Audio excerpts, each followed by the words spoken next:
HD सच्ची कहानियों पर आप सभी का स्वागत है। हर जगह दरगाहों के बाहर, हॉस्पिटल के बाहर, मज़ारों के बाहर इतनी भारी तादाद में गरीब लोग बैठे होते हैं जिनके आगे पीछे कोई नहीं होता। वे अपना पेट भरने के लिए भीख मांगते हैं। उन भिखारियों में से कई लोग तो नशे की आदी होते हैं। वे अपने नशे के खातिर सिर्फ भीख मांगते हैं। नशा करके वापस अगले दिन की भी तैयारी करते हैं। उन्हें खाने पीने, पहनने ओढ़ने, सोने बैठने से कोई मतलब नहीं होता। सिर्फ वह नशे के लिए भीख मांगते हैं। और कुछ तो वाकई में मजबूर होते हैं जिनका कोई मदद करने वाला नहीं होता। जैसे हॉस्पिटल के बाहर जो अधिकतर मांगने वाले या मजबूर बैठते हैं, उनका कोई ना कोई हॉस्पिटल में भर्ती होता है। ना आगे ना पीछे कोई मदद करने वाला नहीं होता। वे इसी तरह भीख मांगकर अपना गुजारा करते हैं। लेकिन हम उन भिखारियों में से कैसे पहचानें कि असली मदद की ज़रूरत किसको है? क्या उन नशेड़ियों को भी मदद करनी चाहिए क्योंकि वे नशा करके अपने आप को ख़त्म कर रहे हैं? उनको भी जीने का हक है, लेकिन यहाँ पर ये गलत नहीं है। जो इसके लिए नशा बेच रहे हैं उन पर कड़ी कार्रवाई होनी चाहिए और नशे की चीज़ों पर कड़ी प्रतिबंध होना चाहिए। ये सब बंद होना चाहिए। और जो इस तरह के भिखारी हैं जिनके माँ बाप इस दुनिया में नहीं हैं और उनका कोई पूछने वाला नहीं है, वे लोग भी भीख मांगने के लिए सड़कों पर उतर गए हैं और भीख मांगने पर मजबूर हैं। और आजकल तो हर रेड लाइट पर इस तरह के भिखारी देखने को मिल जाते हैं। कई लोगों ने तो इसको धंधा भी बना लिया है। कैसे इस समाज की इस बुराई को जड़ से उखाड़ फेंकें और ऐसी चीज़ों को जड़ से ख़त्म करें। सबसे बड़ा कारण तो हमारे देश में बेरोजगारी भी है। अच्छे भले लोग भी ऐसे करने पर मजबूर हो जाते हैं। हमारे देश के समाज को जागरूक होने की ज़रूरत है और अपने बच्चों पर ध्यान रखने की ज़रूरत है। और 2 से ज़्यादा बच्चे नहीं होने चाहिए। और ज़्यादा गरीबी का कारण भी यही है। खाने और कमाने का कुछ नहीं है पर बच्चे इतने सारे हैं। ये समस्या भी बहुत बड़ी होती जा रही है। इसी मजबूरी पर एक ऐसी कहानी है जो आप लोगों के आंखों से आंसू निकाल देगा। चलिए शुरू करते हैं ये कहानी। इतनी खूबसूरत लड़की मैंने अपनी पूरी ज़िंदगी में नहीं देखी थी। वह मेरी बहुत अच्छी सहेली थी और बहुत ज़्यादा खूबसूरत भी थी। लेकिन उसने अपनी ज़िंदगी के साथ जो किया वह भी एक बहुत ही अनोखी कहानी है। मुझे लगा कि जिस भी हाल में होगी कम से कम खुश तो होगी। लेकिन जब मैं वापस अपने घर आई तो मुझे अपनी सहेली के बारे में एक बहुत अजीब बात पता चली। मुझे पता चला कि वह कोमा में है। उसके साथ ये सब कुछ कैसे हुआ ये कोई भी नहीं जानता। मैं जल्दी अस्पताल की तरफ भागी थी। वह बहुत ही अजीब हालत में पड़ी हुई थी, बिल्कुल कमज़ोर सी हो चुकी थी। मैं हैरान थी कि उसके साथ ये सब कुछ क्यों हुआ। लेकिन कुछ टाइम के बाद वह हमेशा के लिए इस दुनिया से चली गई। और फिर उसके बाद जो मैंने मंजर देखा वह अपने जीवन में मैंने कभी नहीं देखा था। मैंने क्या, किसी ने भी नहीं देखा होगा। मैंने अपने कानों को हाथ लगा लिया क्योंकि उसकी कब्र पर जो रोज़ 100 बच्चे आते और कब्र पर जूतियां मारकर वापस जाते। मैं हैरान थी ये बच्चे कौन थे और ऐसा क्यों कर रहे थे, जबकि वह एक बहुत ही अच्छी लड़की थी। एक दिन मैंने एक बच्चे को रोक लिया। पहले तो उसने मुझे कुछ भी बताने से मना किया। फिर मैंने उसे कुछ पैसे की लालच देकर उससे बात उगलवाने की कोशिश की तो उसने मुझे ऐसी बात बताई कि मैंने अपने कानों को हाथ लगा लिया। उसने कहा कि वह औरत रोज रात हमारे साथ। अब सुनिए मेरी पूरी कहानी मेरी जुबानी। मेरा नाम सफीना है। मेरी एक सहेली थी जिसका नाम नगमा था। हम दोनों में बहुत दोस्ती थी। हम दोनों बचपन से एक साथ पले बड़े और बहनों की तरह ही रहे। लेकिन उसके घर में बहुत सारी समस्याएं थी। उसके पापा इस दुनिया से जा चुके थे। वह अपनी सौतेली माँ के साथ रहती थी। उसकी सौतेली माँ उस पर बहुत जुल्म करती थी। नरगिस रोज मुझे अपने ऊपर बीते हुए जुल्म की दास्तान सुनाती रहती थी। लेकिन जब उसके घर पर उसके माँ से पूछा जाता, 4 लोग इकट्ठे होते, मोहल्ले वाले या रिश्तेदार वगैरह, तो उसकी माँ कहती कि अल्लाह गवाह है, मैंने आज तक उसके साथ कुछ बुरा नहीं किया। ये लड़की नगमा झूठ बोलती है, लेकिन शक्ल से बुरी लड़की बिल्कुल भी नहीं लगती थी। शायद वह अंदर से बुरी हो। उसकी बुराई उसके चेहरे पर नजर नहीं आती थी। ये तो सब ही जानते हैं कि सौतेली माँ सौतेली औलाद के साथ कैसा व्यवहार करती है। नरगिस को पूरा मोहल्ला प्यार करता था। उसे कुछ पैसे वगैरह भी दिया करते थे। कोई खाने की चीज़ हो तो उसको ज़रूर बुलाया जाता था क्योंकि सबको पता था कि उसकी माँ इस दुनिया में नहीं है। वक्त के साथ साथ उसकी सौतेली माँ इस दुनिया से चली गई और वह बहुत छोटे से घर में अकेली रहने लगी। मेरी पढ़ाई तो हो रही थी लेकिन उसकी पढ़ाई बीच में ही छूट गई। मुझे 2 साल पढ़ाई के लिए शहर भेज दिया गया। जब मैं वापस आई तो गांव में पूरा मशहूर हो चुका था। हर जगह नरगिस के अच्छाई के चर्चे चल रहे थे। मैंने आते ही नरगिस के बारे में पूछा तो मम्मी ने कहा ठीक ठाक है, कोई समस्या नहीं है। वह अभी कुछ थोड़े साल के लिए आई थी। मैं जब उसके घर गई तो हैरान हुई कि उसके घर में काफ़ी सारी अच्छी अच्छी चीज़ें पड़ी हुई थी, लेकिन उसके सर पर ना माँ बाप थे ना ही कोई रिश्तेदार, क्योंकि उसके माँ बाप के रिश्तेदारों के बारे में वह कभी जानती ही नहीं थी और सौतेली माँ के रिश्तेदारों से उसका कोई संबंध नहीं था। फिर ये सब कुछ उसके घर में कौन लेकर आ रहा था? उसने तो पढ़ाई अपनी बीच में ही छोड़ दी थी और मुझे नहीं लगता था ऐसे 10वीं पास लड़की को भी इतनी अच्छी नौकरी मिलती हो। उसके घर में इतनी सारी सुविधाएं थी, खैर मुझे मिली ही नहीं। एक दफ़ा मैं घर पर गई तो घर पर कोई नहीं था, लेकिन साथ वालों ने मुझे उसके घर की चाबी दी थी और कहा था कि अगर आप उसकी सहेली हैं तो बैठकर थोड़ा इंतज़ार कर लो, वह अभी आ जाएगी। लेकिन वह नहीं आई तो मैं वापस चली आई। उसके बाद मेरी छुट्टियां तो थोड़ी सी थी, तो मैं फिर से शहर पढ़ने के लिए आई। मैंने ग्रेजुएशन कर ली थी। 1 महीना आराम करने के बाद मैंने उसके आगे की पढ़ाई करनी शुरू कर दी थी। अब 4 साल के बाद वापस आई थी। अभी अभी नरगिस का ही ख्याल आया, क्योंकि वह मेरी बहुत अच्छी सहेली थी, बहनों से भी बढ़कर थी। हम लोग एक जैसे कपड़े पहनते थे। मैं उसे अपनी हर चीज़ इस्तेमाल करने के लिए दिया करती थी। मैंने मम्मी से कहा कि वे कहाँ है, तो मम्मी ने कहा कि उसके साथ बहुत बुरा हुआ, बेचारी पूरे मोहल्ले के लिए एक खबर बनकर रह गई है। मैंने कहा क्या मतलब, कैसी खबर बन के रह गई है? तो उन्होंने कहा कि वे आजकल अस्पताल में पड़ी है बेटा, पता नहीं उसके साथ ऐसा क्या हुआ कि वे कोमा में चली गई है। तुझे मैं क्या बताऊं, इतनी अच्छी और नेक लड़की थी, मैंने अपनी ज़िंदगी में नहीं देखी। मैंने जब ये सुना कि वे कोमा में चली गई है तो मैं और ज़्यादा हैरान हो गई, और दूसरी बात ने तो मुझे और ही ज़्यादा हैरान कर दिया, क्योंकि जब मैं पिछली दफ़ा आई थी यानी कि 4 साल पहले, तो मम्मी का कहना था कि बस वे पता नहीं कैसे रह रही है। हमें नहीं पता क्या करती थी क्या नहीं करती थी, लेकिन अब मेरी मम्मी का उसके बारे में रवैया बदल चुका था, क्योंकि अब वह बीमार थी इसलिए नहीं। लेकिन मेरी मम्मी ने कहा कि नहीं, वह बहुत अच्छी और नेक लड़की थी। उसने एक छोटा सा एनजीओ खोला था जिसमें लोग अपनी इच्छा के हिसाब से दान किया करते थे, और जानती हो उन पैसों से वह क्या क्या करती थी? वह रोज 100 यानी 300 बच्चों को खाना खिलाया करती थी। शाम में वो बच्चे उसके घर के आसपास इकट्ठे हो जाते थे और वे खाना पका के वहीं बैठकर उनको खिलाती थी। मैंने कहा ये तो बहुत ही अच्छी बात है। हाँ, ये अलग बात है कि नगमा ने कभी इस बात का जिक्र नहीं किया था, उसे ऐसा कोई शौक है, लेकिन जब इंसान अकेला हो जाता है तो इस तरह के काम करने के बारे में सोचता है, और फिर सारी जिंदगी इंसान एक जैसा तो नहीं रहता ना। लेकिन क्या वह कोमा में पड़ी थी? मैंने मम्मी से पूछा कि ऐसा भी क्या हुआ था। मम्मी ने कहा कि ये नहीं पता कि वह कोमा में कैसे गई और क्यों गई, लेकिन वह अब कोमा में है और अस्पताल में पड़ी है। जिन एनजीओ वालों के साथ उसका थोड़ा बहुत संबंध था वही उसके इलाज के पैसे भी दे रहे हैं, पर पता नहीं कब वह कोमा से बाहर आएगी। मैंने कहा कि कब से कोमा में गई है, तो मम्मी ने कहा कि 2-2.5 महीने तो हो गए हैं। मैंने अस्पताल का पता पूछकर जल्दी से वहां जाने का इरादा कर लिया। रात को ये बात मैंने अपने पापा से भी की थी। उन्होंने भी कहा था कि वो बहुत अच्छी लड़की थी। सारे मोहल्ले वाले उसके लिए दुआ करते थे। अभी भी लोग उसके लिए थोड़े बहुत पैसे जमा कर देते हैं, इतने कि तुम्हें पता है कि कोमा के मरीज के लिए कितने पैसे लगते हैं। लेकिन पता नहीं वह कोमा से कब बाहर आएगी। उसके सर पर बहुत गहरी चोट लगी है।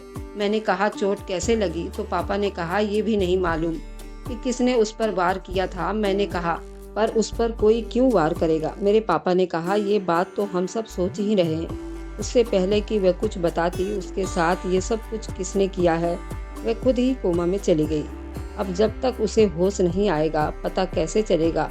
अस्पताल गई तो सामने का मंजर देखकर हैरान रह गई। ये मेरी वही सहेली थी जो बेहद खूबसूरत थी। अब उसकी खूबसूरती खत्म हो चुकी थी, बहुत कमज़ोर लग रही थी। कोमा में इंसान पड़ा पड़ा इतना कमज़ोर हो जाता है। फिर हमारे यहाँ कौन से इतने अच्छे अस्पताल थे, अच्छे तरीके से ख्याल रखा जाए। बस उसे जिंदा रखा हुआ था, यही बहुत बड़ी बात थी। अस्पताल में जाकर उसके पास बैठ गई और मैंने उसका हाथ पकड़ा। मैंने कहा ये तुम्हें क्या हो गया नरगिस? मैं तो तुमसे मिलने आई थी, पिछली बार भी आई थी, तुमसे मिल ना सकी थी तो सोचा अब मिल लूँगी, लेकिन तुम इस हाल में पड़ी हो, तुम कोमा से बाहर क्यों नहीं आती? मैं रो रही थी, बस नर्स अंदर आई, मुझे देखकर हैरान हुई। उसने कहा कि आप कौन हैं? मैंने कहा कि मैं उसकी कज़न हूँ। मैंने ये नहीं कहा कि मैं उसकी दोस्त हूँ, वह कह दिया कि कज़न हूँ। उसने कहा चलिए, कोई तो आया उसकी तरफ से। मैंने कहा क्या उससे मिलने कोई नहीं आया था? तो उसने कहा कि नहीं, उससे मिलने तो कोई भी नहीं आता, लेकिन ये बहुत अच्छी लड़की है, मैं उनके मोहल्ले की हूँ, मैं उसे जानती हूँ जहाँ ये रहती है, मैं उसी मोहल्ले में रहती हूँ। मैंने कहा आप इसका ख्याल किया करो। उसने कहा कि उसका ख्याल करती हूँ, लेकिन उसकी हालत अच्छी नहीं हो पा रही, बल्कि और ज़्यादा ख़राब हो रही है। हमें लगता है 20 से 25 दिन ही ये इस दुनिया में रह पाएगी। ये बात सुनकर मेरा दिल बैठ गया था। मैंने कहा नहीं नहीं, अल्लाह करे सब कुछ ठीक हो जाए। उसने कहा ये ना जिंदा है ना ही मरी हुई है, वह मौत और ज़िंदगी के बीच में अटकी हुई है। मौत की तरफ जाने के चांस ज़्यादा है और ज़िंदगी की तरफ आने के कम। आप उनके रिश्तेदार हैं तो उनके लिए दुआ करें, शायद आपकी दुआ कबूल हो जाए। मैं हर दूसरे दिन नरगिस से मिलने जाती थी। घर में कोई आता था तो नरगिस के बारे में ज़रूर बात करता था, और ये सब लोग कहते थे कि उस लड़की के सर पर कोई भी नहीं था, न माँ थी, न बाप था, न रिश्तेदार। फिर भी वह इतने सारे लोगों की मदद किया करती थी, कितना नेक काम करती थी। लेकिन हम तो हैरान थे, इतना नेक काम करने के बावजूद भी उसके साथ इतना बुरा क्यों हो रहा था कि वह जिंदा लाश बनकर रह गई थी। पता नहीं कब इस दुनिया से चली जाए। मैंने भी सबको बताया कि डॉक्टर एक बुरी खबर सुना रहे थे। मैं वैसे तो अपने पेपर वगैरह सब देकर आई हूँ, सब कुछ निपटा कर आई थी, लेकिन मुझे यूनिवर्सिटी से कॉल आई और उन्होंने कहा कि आपके फाइल में कुछ कमी है, आपको फिर से पूरा करना पड़ेगा। मैंने कहा ठीक है, मैं आती हूँ। क्योंकि मेरी डिग्री का सवाल था, मैं वापस अपने यूनिवर्सिटी चली आई। जो पढ़ाई मैं कर रही थी इस शहर में नहीं हो सकती थी। मुझे वहाँ 1 हफ्ता लग गया, हॉस्टल में ही रही, क्योंकि अभी हॉस्टल वालों की तरफ से भी मेरे कुछ पैसे बाकी थे। लेकिन मैं उनसे बातचीत किया था, वह पैसे भी पूरे हो गए थे। पर जब वापस आई तो एक बुरी खबर मेरा इंतजार कर रही थी कि मेरी एक प्यारी सहेली नरगिस कोमा में ही इस दुनिया से चली गई। मुझे बड़ा अफसोस हुआ, मैं उसकी सूरत ना देख पाई, आखिरी दफ़ा उसे कोई बात भी ना कर पाई और वे इस दुनिया से चली गई। मम्मी ने कहा कि आज दूसरा दिन है, उसे दफना दिया गया है। सुबह सुबह मोहल्ले वालों ने मिलकर उसकी कुरान खानी भी कर दी गई है। लेकिन इस सब के बाद एक अजीब सा किस्सा हो गया है। मैंने कहा क्या हो गया है? उन्होंने कहा कि हम सब बैठे उसकी मगफिरत की दुआ कर रहे थे, जब अचानक से ही बहुत सारी मक्खियों ने हम सब पर हमला कर दिया। मैंने कहा इसका क्या मतलब है? उन्होंने कहा कि वहाँ पर हम लोग हैरान होकर रह गए, इतनी सारी मक्खियाँ कहाँ से आ गई, जबकि यहाँ तो इसके आसपास ना ही कोई पेड़ था, ना ही कोई हरियाली, ना ही किसी मधुमक्खी का कोई छत्ता लगा हुआ था। वहाँ पर बहुत सारे लोगों को वह मक्खियाँ काट गई। कुछ लोगों को तो इतनी बुरी तरह काट गई, उन्हें अस्पताल ले जाया गया। एक औरत तो बेहोश हो गई। मम्मी की बाजू पर भी मक्खियों ने काटा हुआ था। मैंने कहा आप ठीक हो ना? उन्होंने कहा हाँ, मेरी हालत तो ठीक हो गई। फौरन वहाँ से निकल आई, कमरे के अंदर चली गई, लेकिन जो लोग बाहर बैठे थे उनके साथ बहुत बुरा हुआ। पता नहीं ये सब कुछ कैसे हो गया, अभी भी सब लोग इसी बारे में बात कर रहे हैं। मैंने कहा जो भी हुआ, बेचारी नरगिस तो ना रही ना इस दुनिया में। मेरी आंखों में आंसू आ गए। उसकी तस्वीर भी मेरे पास नहीं थी जो हमने आखिरी दफ़ा बनवाई थी। मम्मी ने कहा तुम भी उसके लिए दुआ करो। मैंने कहा मैं उसकी कब्र पर जाना चाहती हूँ, तो माँ ने कहा कि नहीं, तुम नहीं जाओगी वहाँ। मैंने मम्मी से थोड़ा रूठा और बोला क्या मतलब? मम्मी ने कहा कि जब से वह दुनिया से गई है अजीबोगरीब तरह के वाक़े हो रहे हैं। जो लोग दफनाने गए थे उन्होंने भी बड़ी अजीब बात बताई। मैंने कहा कैसी बात? उन्होंने कहा कि जब वह लोग उस मैयत को लेकर जा रहे थे, मैयत की चरपाई उनके हाथों से छूट गई थी, उसकी मैयत ज़मीन पर गिर गई थी।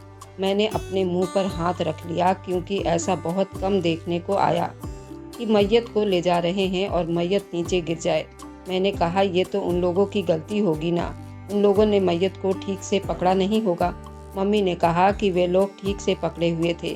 बेटा उस मामले में तो लोग अपनी तरफ से पूरी कोशिश करते हैं ना, कोई गलती ना हो जाए। लेकिन वे कह रहे थे कि हमें पता नहीं चला कि ये सब कुछ कैसे हुआ। मैंने कहा कि फिर आप क्या कहना चाहती हैं? मम्मी ने कहा कि मैं कुछ नहीं कहना चाहती, बस तुम भूल जाओ उसको। अब वो वैसे भी इस दुनिया से जा चुकी है। मैंने कहा मैं इतनी आसानी से तो उसे नहीं भूल सकती। एक दफ़ा जाकर फातिया ज़रूर पढ़ूंगी, इतना तो हक है मेरा। उसका वैसे भी कब्रिस्तान जहाँ दफनाई गई थी हमारे घर से ज़्यादा दूर नहीं था। मेरी मम्मी ने तो मुझे मना किया था, लेकिन मैंने अपनी माँ को बिना बताए चल पड़ी। कब्रिस्तान वहाँ पहुँची तो उसका कब्र पहचानना मुश्किल नहीं था। कब्र पर उसका नाम भी लिखा हुआ था। उसकी कब्र नई बनी हुई थी, लेकिन कब्र के साथ जो सलूक हो रहा था वे देखकर मेरे कदमों तले से ज़मीन निकल गई। मैंने फ़ौरन आगे बढ़कर उन सबको वहाँ से हटाने लगी।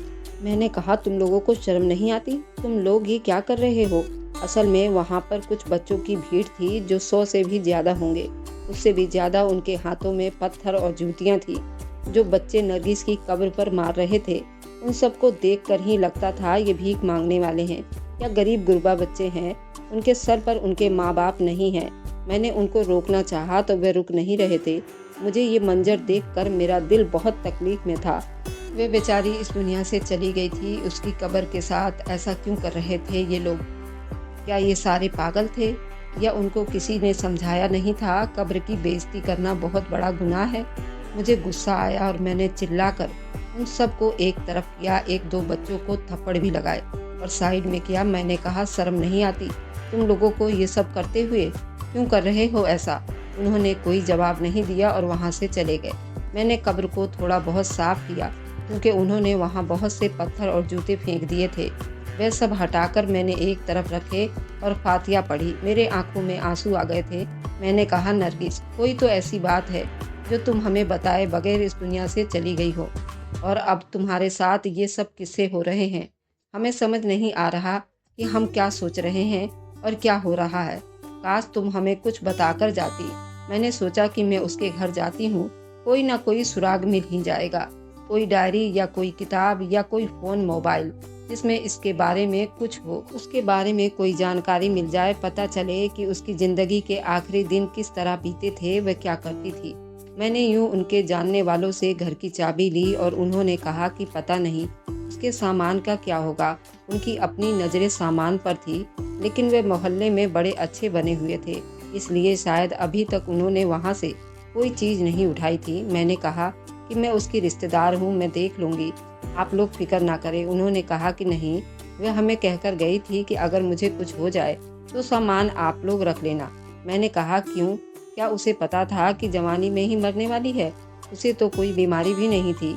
आप लोग ऐसी बातें मत कीजिए, चाबी मेरे हवाले करें। मैं पढ़ी लिखी हूँ, मैं समझदार थी, शहर से पढ़कर आई थी। मैंने उनको थोड़ा धमका दिया और कहा कि मुझे चाबी दो। उन्होंने मुझे चाबी दे दी और मैं अंदर दाखिल हुई तो सामने का मंजर देखकर मैं हैरान रह गई। नरगिस को अच्छी तरह जानती थी, जिसके सर पर ना तो बाप का साया था। सौतेली माँ के साथ रहती हो, उसके हालात क्या हो सकते हैं? और फिर चलो, उसने मेहनत भी की तो कितनी तरक्की की होगी। वह तो खुद लोगों से पैसे वगैरह लेकर बच्चों को खाना खिलाया करती थी। आजकल तो घर में 4 लोग होते हैं तो उनकी रोटी सब्जी बनाने में इंसान के 2 से 3 हज़ार रुपये लग ही जाते हैं, और यहाँ पर वह बच्चों को रोज़ खाना खिलाती थी तो फिर उसके रोज़ाना कितने पैसे लग जाते होंगे। किस तरह से सब कुछ करती होगी, तो उसके पास तो इतना सब कुछ होना ही नहीं चाहिए था। लेकिन उसके घर में तो पहले से भी ज़्यादा चीज़ें नज़र आ रही थी, तभी तो साथ वाली औरत का दिल सामान के लिए ललचा रहा था। यहाँ पर हर कमरे में एसी फ्रिज रखे हुए थे। हम लोग जो मिडिल क्लास के होते हैं, घर में एक ही फ्रिज होता है जिसे घर के आंगन में रखा जाता है, लेकिन यहाँ हर कमरे में अलग अलग फ्रिज पड़ा हुआ था। इतना सब कुछ उसने कैसे बनाया होगा? जो कुछ भी कब्रिस्तान में हुआ उसके बारे में मैंने अपनी मम्मी से नहीं बताया। मेरी मम्मी पहले से ही परेशान थी। अब मैं नरगिस के घर में आकर ये सोच रही थी, ये सब सामान कहाँ से आया होगा और कैसे नरगिस ने इतना सारा कुछ जमा किया होगा, जबकि वह अकेली रहती थी। पर मैं जो चीज़ ढूंढने आई थी वह सामान तो नहीं था, कुछ और था। मैं उसके बेडरूम में चली गई। मुझे पता चल गया उसका बेडरूम कौन सा है। वहाँ पर उसकी ज़रूरत की चीज़, मेकअप वगैरह रखा हुआ था। मैं इधर उधर चीज़ें ढूंढने लगी, कहीं मुझे उसकी कोई डायरी या कोई फ़ोन मिल जाए। मुझे एक फ़ोन तो मिल गया, लेकिन जब मैंने उसको ऑन किया तो उस पर पासवर्ड लगा हुआ था।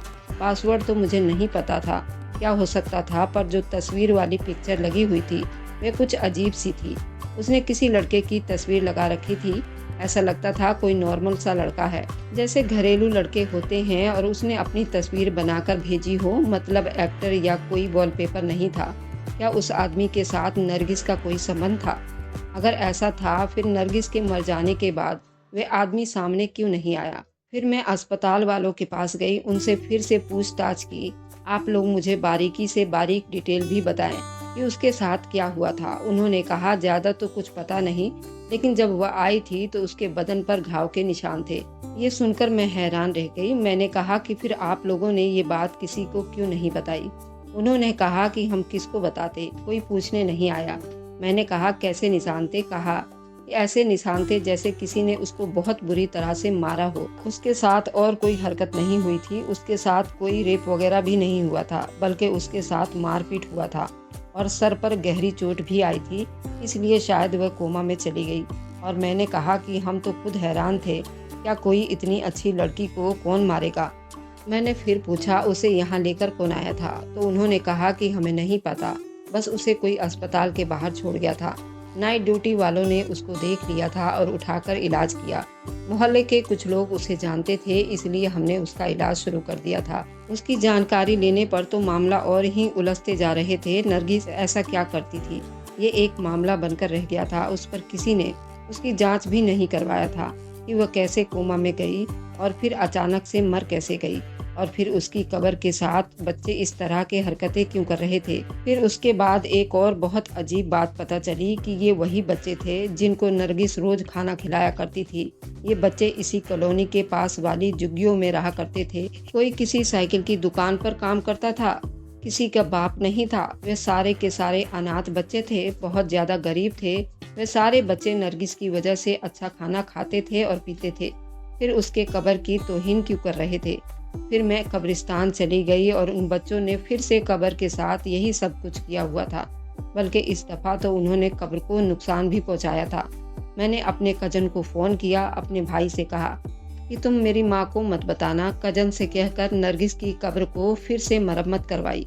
कजन भी उधर ही रहा करता था। उसने कहा मेरी मानो तो इस मामले से दूर ही रहो।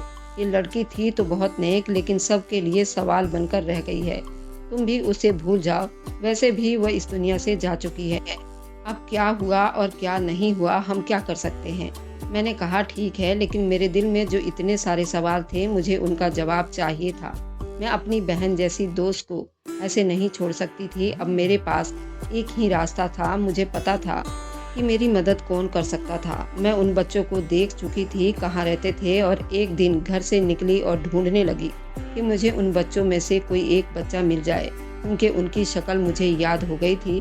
मैं गुस्से से उन बच्चों का पीछा कर रही थी और वे पीछे भी नहीं हट रहे थे। उनके अंदर इतना गुस्सा भरा हुआ था, इतनी नफरत भरी हुई थी उस इंसान के लिए जो उनकी मदद करता था। फिर मुझे एक लड़का नजर आ गया जो 16 साल का होगा। वह सब बच्चों में थोड़ा बड़ा ही था और समझदार भी लग रहा था। मुझे लगा मुझे इससे बात करनी चाहिए। उसने भी मुझे पहचान लिया और एक होटल पर खड़ा बर्तन धो रहा था। मैंने दुकान वाले से कहा कि थोड़े देर के लिए मुझे इस लड़के से बात करनी है, तो उन्होंने कहा ठीक है। वह भी चुप हो गया। मैं उसे अपने साथ लेकर आई और मैंने अपने गाड़ी में बिठा लिया। मैंने कहा कि तुम मुझे जानते हो? तो उसने कहा कि हाँ, तुम नरगिस की दोस्त हो ना? मैंने कहा हाँ, मैं तो उसकी दोस्त हूँ और तुम वही हो ना? तुम लोगों के लिए वह रोज खाने पीने का इंतजाम करती थी और तुम जैसे बच्चों के लिए भी। उसने हाँ में सिर हिलाया। मैंने कहा फिर तुम उसकी कब्र के साथ इस तरह का व्यवहार क्यों करते हो? उसने कहा कि सिर्फ कब्र के साथ ही नहीं, हमने उस पर हमला भी किया था और उसको इस हाल तक पहुंचाने वाले भी हम लोग हैं।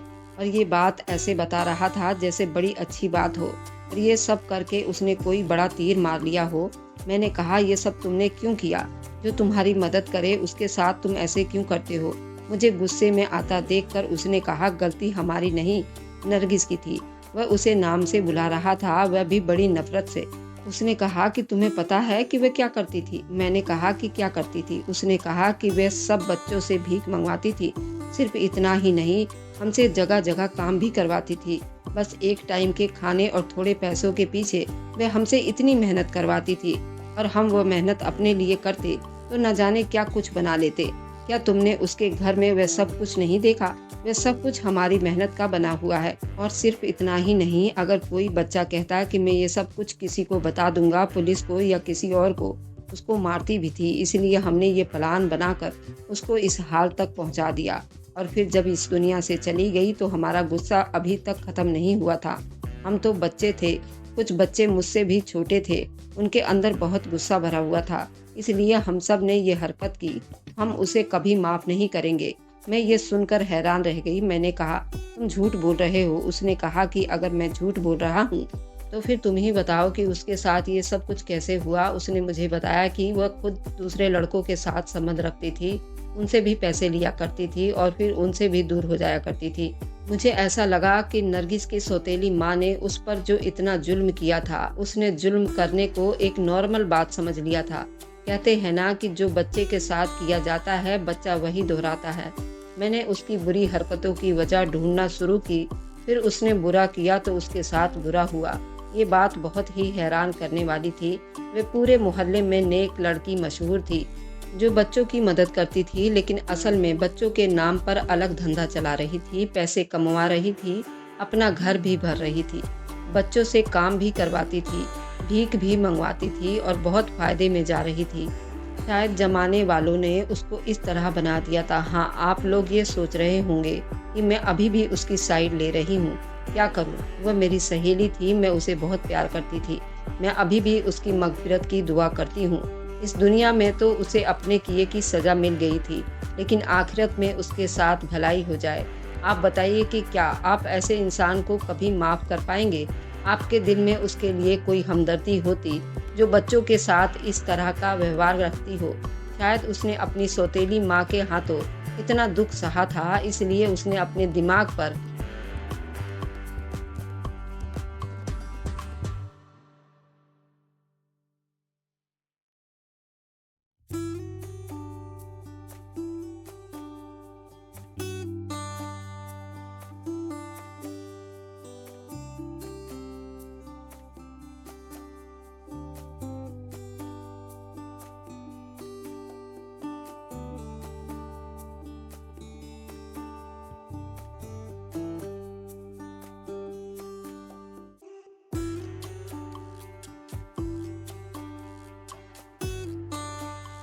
एसटी सच्ची कहानियों पर आप सभी का स्वागत है। हम 4 सहेलियां थी। हम आपस में इतने क्लोज फ्रेंड थे कि हमारी ऐसी कोई बात नहीं थी जो एक दूसरे को पता नहीं था। हमने आपस में एक दूसरे से वादा किया था, चाहे कितनी भी सीक्रेट बातें हों, आपस में एक दूसरे से जरूर शेयर करेंगे। ऐसे में ही अब हमने ग्रेजुएशन कर ली थी, तो एक एक करके सबकी शादियां हो रही थी और मेरी सहेलियां अपनी शादी के रात तक थी। कोई बात अभी तक नहीं छुपाई थी, सारी बातें एक दूसरे से शेयर कर दी थी, जिसकी वजह से अब तो मुझे शादी के नाम सुनकर ही डर लगता था, क्योंकि शादी के नाम पर जो खिलवाड़ लड़कियों के साथ मैंने किया था, मुझे उससे बहुत डर लगा था। यही वजह थी कि मैं शादी नहीं करना चाहती थी, लेकिन मेरे बहुत मना करने के बाद भी मेरी शादी कर दी गई थी। मैं अपने कमरे में बैठी बहुत रो रही थी, जबकि आज मेरी शादी की रात थी और उस रात हर लड़की बहुत अरमान और खुशियां लेकर अपने प्यार के घर आती हैं, नई जिंदगी, नई खुशियों के इंतजार में होती हैं। लेकिन मैं बेहद परेशान थी।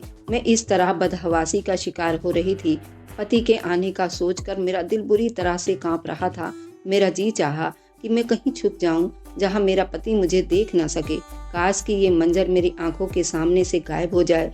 मेरा दिल उस वक्त किसी बेगाने घोड़े की तरह भाग रहा था। डर की वजह से मेरे हाथ पांव ठंडे हो चुके थे। डर के मारे मुझे अपना दम घुटता हुआ महसूस हो रहा था कि जब कमरे का दरवाजा खुला, मेरा पति गर्व कमरे में दाखिल हुआ। उसे देखकर मेरी आंखों से टप टप आंसू बहने लगे। डर के मारे मैंने अपने बेड की चादर को अपने हाथ से दबोच रखा था। मैं बहुत परेशानी से गुजर रही थी। जैसे जैसे मेरा पति मेरे करीब आ रहा था, मेरा पूरा शरीर धीरे धीरे लरजने लगा था और गर्व मेरे पास आकर बैठ गया। कुछ देर मेरे हुस्न और चेहरे को बड़ी मासूमियत से देखने लगा। बेहद खूबसूरत थी और यही मेरे लिए मेरा सबसे बड़ी समस्या बन चुकी थी। जैसे ही उसने अपना हाथ मेरे हाथ पर रखा तो मेरा इतना ठंडा हाथ देखकर कहने लगा, क्या बात है चंचल, तुम इस तरह नर्वस क्यों हो रही हो? अब मैं उसे क्या वजह बताती कि मुझे शादी से डर लगता है? मैंने ना में सिर हिला दिया। मैंने कहा, कुछ नहीं। वे कहने लगा कि तुम इस तरह घबराई क्यों हो? मैंने धीरे से कहा कि मुझे इस रिश्ते से डर लगता है। मेरी बात सुनकर वह हंसने लगा और मेरा हाथ थामकर मुझे तसल्ली देकर कहने लगा, परेशान मत होना। मैंने कहा, मुझे बहुत डर लग रहा है। वह कहने लगा, इसमें डरने की कोई बात नहीं है। मैंने कहा, मुझे बहुत डर लगता है, पता नहीं कैसे होगा ये सब कुछ। वह कहने लगा, देखो उसका एक ही रास्ता है मेरे पास। मैंने पूछा, क्या है? मेरी बात सुनकर उसने मेरे हाथों को थामकर मुझे तसल्ली दी और उसके बाद उठकर खड़ा हो गया। फिर चलते हुए अलमारी के पास गया, अलमारी खोली और एक कैप्सूल लाकर मुझे थमा दी। साथ में पानी का गिलास दिया। कहने लगा, ये गोली खा लो। मैंने कहा, किस चीज़ की गोली है गर्भ? कहने लगा कि तुम्हारी परेशानियों का इलाज इसी गोली में है। गर्भ की बात को समझ नहीं पा रही थी। डर के मारे उस वक्त बेहद घबराई हुई थी। डर से मेरी जान ही निकल रही थी। मैं सोचने लगी, आखिर मेरी परेशानियों का रास्ता ये गोली कैसे हो सकती है। फिलहाल मैंने गोली खा ली और गर्भ मेरे करीब आने लगा। उसने मेरे दोनों हाथों को थामकर अपने होठों पर लगाया था। मुझसे अपनी मोहब्बत का इजहार करने लगा था, लेकिन मैं यूं थी जैसे मुझ पर जलजला सवार हो चुका हो। धीरे धीरे गर्भ ने मुझे अपने बाहों में लिया, मगर मैं डर के मारे अपने आप को उससे छुड़वाने लगी थी। लेकिन फिर मैंने महसूस किया कि जैसे मेरी आंखों में एक नींद सी उतरने लगी थी। मैं नींद के आगोश में जाने लगी थी, चाह कर भी खुद को जगा नहीं पा रही थी। कुछ ही पल लगे थे कि मैं गहरी नींद में जा चुकी थी। मेरी शादी से कुछ दिन पहले मेरी सहेलियां मुझे घेरे बैठी हुई थी, जो पहले से शादीशुदा थी। मुझे कहने लगी, कुछ दिन के बाद तुम्हारी भी शादी होने वाली है, इसलिए ज़रूरी है कि तुम्हें इस रिश्ते के बारे में बता दिया जाए। मैं शादी के रिश्ते से बिल्कुल अनजान थी, इसलिए जब मेरी दोस्तों ने मुझे इस रिश्ते के बारे में बताया तो मुझे इस रिश्ते से डर महसूस होने लगा था। शायद उनका बताने का अंदाज ही कुछ ऐसा था। कहने लगी, पति अपनी पत्नी पर शादी के रात बिल्कुल भी तरस नहीं खाता और तुम तो अपनी खैर मनाओ, तुम्हारा हुस्न देख कर तो तुम्हारा पति तुम्हारे साथ। ये कहकर वो मुस्कुराने लगी और मेरा दिल धक धक करने लगा। उनकी सुहाग रात वाली बातें मेरा होश उड़ाने लगी थी। शादी के रात का जो नक्शा मेरी दोस्तों ने मुझे बताया था, मुझे उस रात से डर होने लगा था। जैसे जैसे मेरी शादी के दिन करीब हुए, मेरा दिल चाहता था कि मैं कहीं छुप जाऊं। इसलिए शादी के रात अपने पति के आने पर बेहद नर्वस हो रही थी और घबरा रही थी। पता नहीं वो मेरे साथ क्या क्या करेगा। लेकिन गर्भ ने मेरी बात को सुनकर उसे समझने की कोशिश की थी। उसने मुझे शायद नींद की गोली खिलाई थी, जिसे खाते ही मैं कुछ ही देर में सो चुकी थी। मुझे अपनी शादी की रात बिल्कुल भी याद नहीं थी। हाँ, इतना शायद याद था कि मेरा पति मुझसे अपना हक वसूल कर चुका है, लेकिन सच तो शायद इतना भयानक था कि मेरी सोच भी वहां तक नहीं पहुंच सकती थी। फिलहाल जब मैं सुबह उठी तो मेरा पूरा बदन दर्द से चूर था। मैं करवट बदलती तो मेरी कमर में बहुत से दर्द की टीसें उठने लगी थी। मैं दर्द से करा उठी थी। मेरे साथ लेटा मेरा पति जल्दी से उठकर बैठ गया। कहने लगा, क्या हुआ है तुम्हें? मैंने कहा, पता नहीं, मेरा सर बहुत भारी हो रहा था। याद करने के बाद भी मुझे ये रात बिल्कुल भी याद नहीं आ रही है। समझ नहीं आ रहा था कि मैं अपने चकराते सर को पकड़ूं या फिर अपनी दुखती कमर को। मैंने बेड पर नजर दौड़ाई तो मेरे हाथ में पहनी कांच की चूड़ियां टूटकर बेड पर बिखरी पड़ी थी। मैंने मुश्किल से अपना तकिया बेड के किनारे के साथ लाया। हाथों को बेड पर रखकर मुश्किल से उठकर बेड के किनारे से टेक लगाकर बैठी हुई थी। मेरे बाल खुले और बिखरे हुए थे। मुझे इस बात का एहसास दिला रहे थे कि मेरे पति ने भी मेरे साथ नरमी वाली प्यार मोहब्बत नहीं किया था। मैं चाह कर भी अपने दर्द की तड़प को नहीं कह पा रही थी, इसलिए मेरी आंखों से आंसू बहने लगे थे। मुझे यूं रोता देखकर गर्भ भी उठकर बैठ गया। कहने लगा, देखो ये सब तो होता ही है, तुम्हें अपने आप को इस बात की आदत डाल लेनी चाहिए। अब खूबसूरत पत्नी हो तो इंसान कैसे अपने आप पर काबू रख सकता है। फिर तुम रात को बहुत ज्यादा खूबसूरत लग रही थी। मुझे लगा अगर मैं तुम्हें कैप्सूल ना दी तो तुम मुझे अपने करीब भी नहीं आने दोगी, और मैं अपनी ये रात बर्बाद नहीं करना चाहता था। ये कहकर वह उठकर वॉशरूम में चला गया, लेकिन मुझे अपना शरीर इस काबिल नहीं लग रहा था कि मैं उठकर खड़ी हो जाऊं। गर्भ अपने घर में अकेला रहता था। उसके माँ बाप की मृत्यु हो चुकी थी। पहले तो मेरे माँ बाप मेरे इस रिश्ते पर राजी भी नहीं थे। कहने लगे, अकेला लड़का है, हमें तो ऐसे रिश्ते समझ नहीं आते। लेकिन फिर मेरी माँ कहने लगी, ये नौजवान अच्छा खासा कमाता है, अपना घर है, अब अगर उसके माँ बाप नहीं हैं तो उसमें उसकी क्या गलती है। हमने अच्छी तरह से छानबीन तो करवाई है।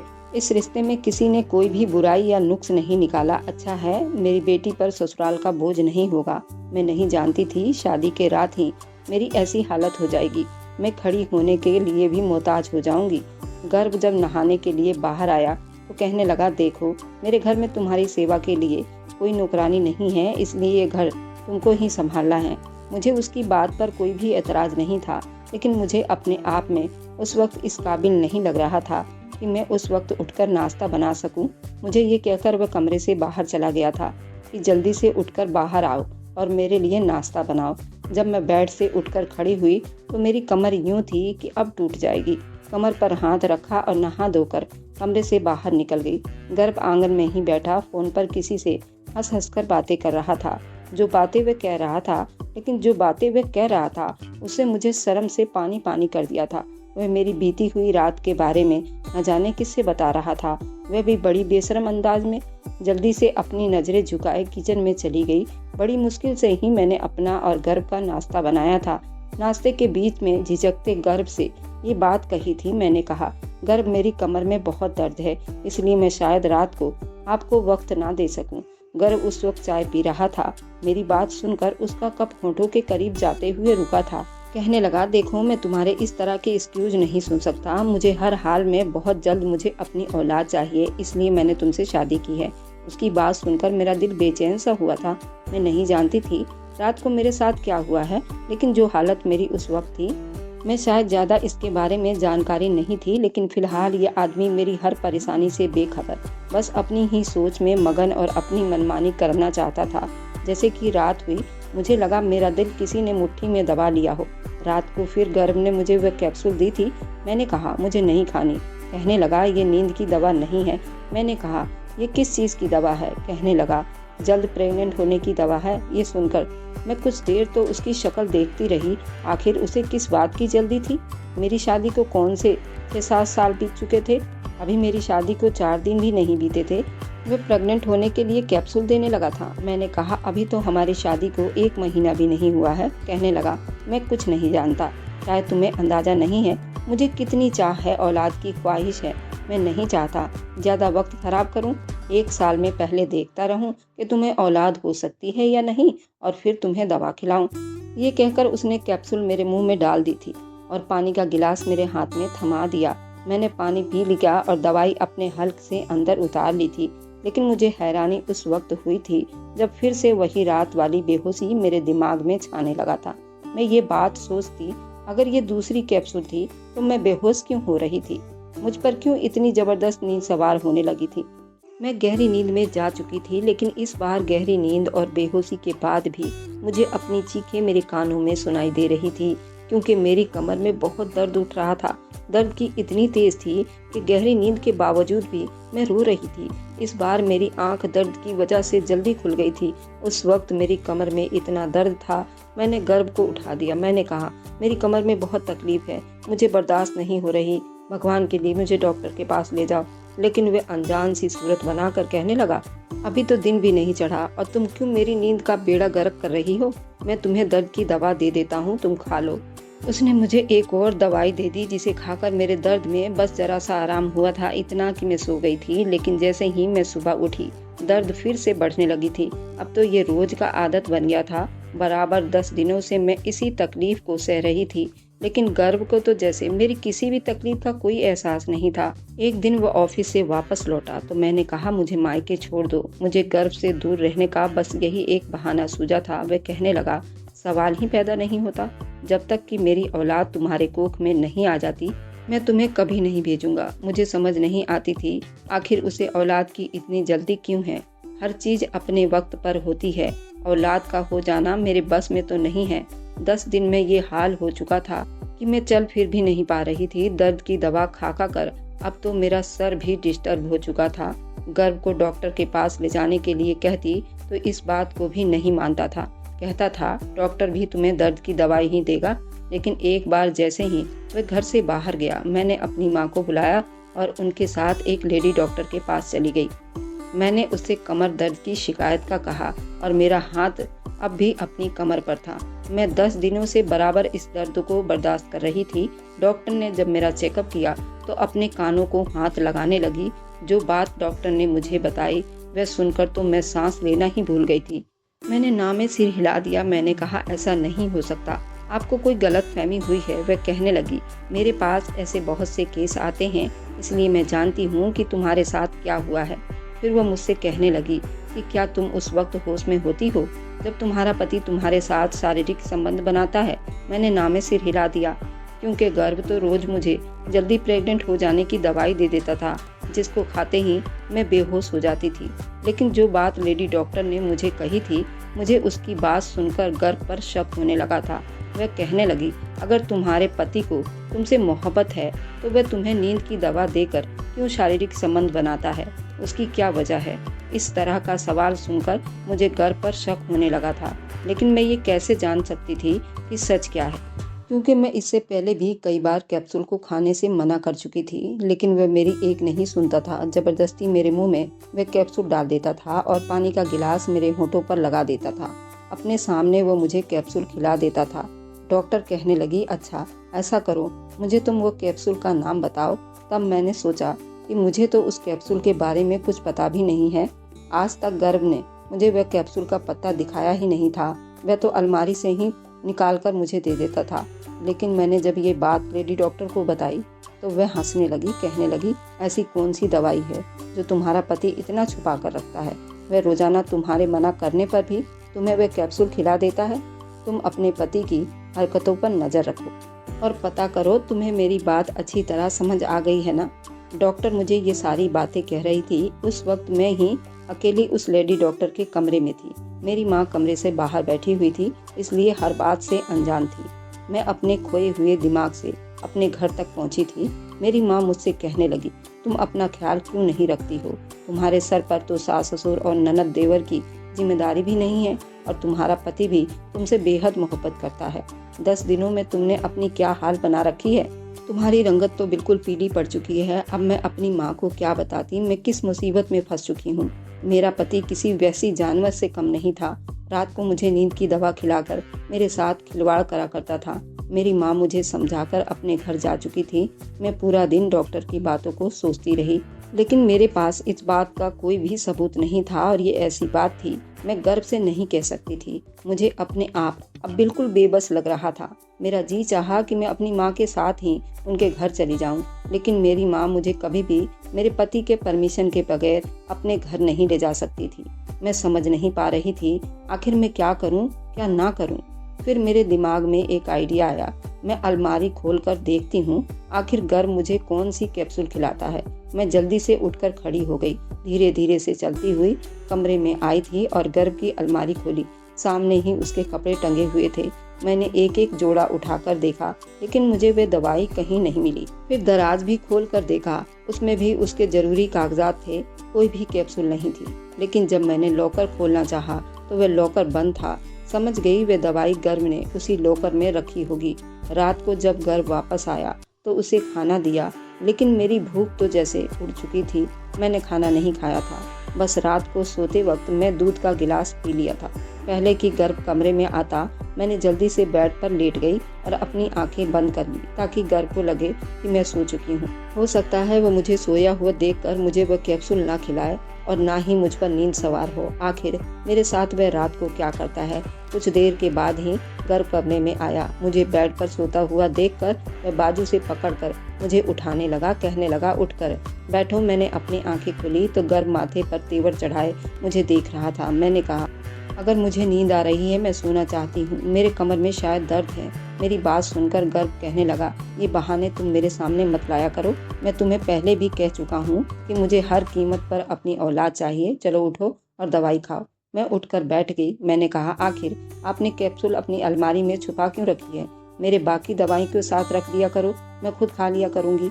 मेरी बात सुनकर उसने बड़ी तेजी से मुझे देखा था। कहने लगा, तुम कैसे जानती हो कि मैं तुम्हारे कैप्सूल को अलमारी में लॉक करके रखता हूँ?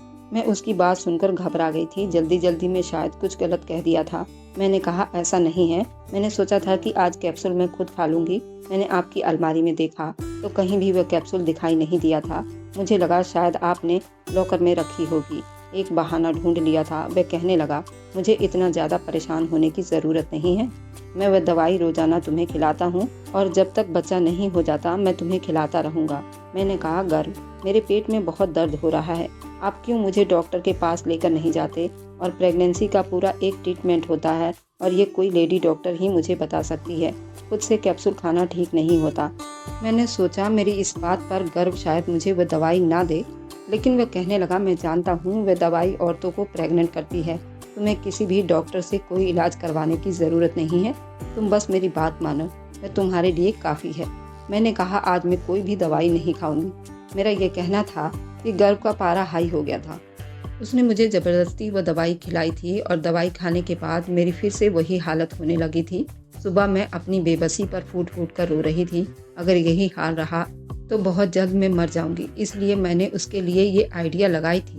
रात के वक्त मैंने अपने मोबाइल कैमरा ऑन कर दिया और उसे ऐसी जगह पर रख दिया जहाँ से मेरा बेड आसानी से नज़र आ सके। रात को गर्व फिर से मेरी जान पर बनाई थी। मेरी वे हाल होने लगी थी। सुबह जब मैं उठी तो गर्व के ऑफिस जाने का इंतज़ार करने लगी। जैसे ही वह घर से बाहर निकला, मैंने जल्दी से कैमरे की वीडियो ऑन करके देखने लगी, जिसे देखकर मेरे होश हवास उड़ गए थे। मैंने पूरी वीडियो भी नहीं देखी थी और मोबाइल को बेड पर एक तरफ फेंक दिया था और अपने चकराता हुआ सर पकड़ने लगी थी। जो कुछ मेरा पति मेरे साथ रात को करता था वह कोई भी औरत बर्दाश्त नहीं कर सकती थी। इससे पहले कि गर्व वापस आता, मैंने अपनी माँ को अपने घर बुलाया और सारी सच्चाई उन्हें बता दी। ये सुनकर मेरी माँ रोने लगी थी। मेरे पापा अपना सर पकड़कर बैठ गए थे, क्योंकि गर्व एक पूरा मर्द नहीं था। वह इस काबिल नहीं था कि औलाद पैदा कर सकता, बल्कि इस काबिल भी नहीं था कि पत्नी के पास भी जा सकता। मुझ पर अपना रौब जमाने के लिए और ये साबित करने के लिए कि वह एक पूरा मर्द है, वह रात को मेरे साथ बिताने के लिए अपने दोस्तों को मेरे कमरे में भेज देता था, जो मेरे साथ इस तरह के व्यवहार करते थे। मेरी माँ ने गर्व पर केस कर दिया और मुझे उससे डिवोर्स दिलवाने की कार्रवाई शुरू कर दी। जब केस चला तो मालूम हुआ कि उसके पहले भी एक शादी हो चुकी थी और उसकी पत्नी ने उसे इसी बात पर डिवोर्स ली थी। वह नामर्द है और औलाद पैदा करने के काबिल नहीं है। शायद अपनी इसी कमी को छुपाने के लिए, वह अपनी पत्नी पर यह साबित करने के लिए वह औलाद पैदा कर सकता है। उसने मेरे साथ बहुत बड़ा जुल्म किया था, मेरी ज़िंदगी को जहन्नुम बना कर रख दिया था। जब मैं लेडी डॉक्टर के पास गई थी तो उसने मुझे ये कहा था कि तुम्हारे साथ रेप हो रहा है और करने वाले एक से ज़्यादा लोग हैं। मेरे साथ कितना कुछ गलत हुआ था और मैं यही आशा करती हूँ कि ऐसा कभी किसी लड़की के साथ ना हो। मैं अपने मायके आ गई और हम केस लड़ते रहे। हमने केस जीत लिया। कुछ दिनों के बाद मैंने अपनी पढ़ाई दोबारा शुरू कर दी और मैं एक कंपनी में मैनेजर के तौर पर काम करती हूँ। मेरी अच्छी खासी तनख्वाह भी है और मेरे ऑफिस में ही एक लड़का है जो मुझे पसंद करता है, पर मैंने एक बार धोखा खा लिया है। अब मुझे इस रिश्ते पर जीरा बराबर भी विश्वास नहीं है। वह लड़का मुझे बार बार कहता है कि तुम मुझे अपने घर वालों से मिलवा दो, और उसने मुझे अपने माता पिता से मिलवा दिया है। पर मैं उसे कई बार कह चुकी हूँ कि मैं ऐसे किसी रिश्ते पर भी विश्वास नहीं करती और ना ही मैं दोबारा शादी करना चाहती हूँ। मुझे शादी के नाम पर ही घिन आती है। आप लोगों से पूछती हूँ, क्या मुझे उस लड़के से शादी कर लेनी चाहिए या नहीं? मेरे माता पिता ने तो बात मुझ पर डाल दी है, क्योंकि एक बार वे लोग इस रिश्ते से बुरी तरह से धोखा खा चुके हैं, तो वे लोग भी मुझ पर दबाव नहीं डालते। कहते हैं तुम्हारा जीवन है, तुम खुद ही जी लो। अगर आपको आज की कहानी पसंद आई है तो वीडियो को जरूर लाइक कीजिएगा और अपने दोस्तों के साथ शेयर भी कीजिएगा। और हाँ, अगर आपने अभी तक हमारे चैनल को सब्सक्राइब नहीं किया है तो जरूर सब्सक्राइब कर लें। मिलते हैं हम अपनी कल की एक नई दिलचस्प कहानी के साथ। मुझ पर सदा अपना प्यार और स्नेह बनाए रखें। सभी को मेरा प्यार भरा नमस्कार दोस्तों।